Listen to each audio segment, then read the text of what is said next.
Welcome to the Slop Temple. We pray this video helps. You start with safety and access. Park level, handbrake on, chock the back wheels so the car can't roll. Remove any wheel arch liner clips you can reach from above. This exposes the Mudguard fasteners. Use a trim tool to pry plastic clips and a 8-10 mm socket for bolts. If a wheel obstructs access, loosen the wheel bolts now and jack the car, supporting it on a stand. Doing these steps first saves time and prevents awkward angles later.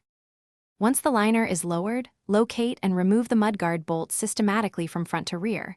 You hold the guard as the last bolt comes out so it doesn't fall and scratch paint. Use a magnetic tray to separate clips and screws. Note which holes used longer bolts. Clean mating surfaces and check for rust or damaged clips. You replace these now to ensure a snug fit. If the guard is bent, straighten gently. If corroded, treat with rust inhibitor before installing the new part. Position the new Mudguard, aligning mounting holes and hand thread the fasteners so threads run true. This prevents cross-threading. Tighten bolts evenly in sequence, then refit the wheel liner and any splash shields. Lower the car, fully torque the wheel bolts if removed, and do a clearance check by turning the wheel and compressing the suspension a few times to ensure no rubbing. Troubleshooting tip: if you find misalignment, loosen bolts, adjust clip positions, and verify.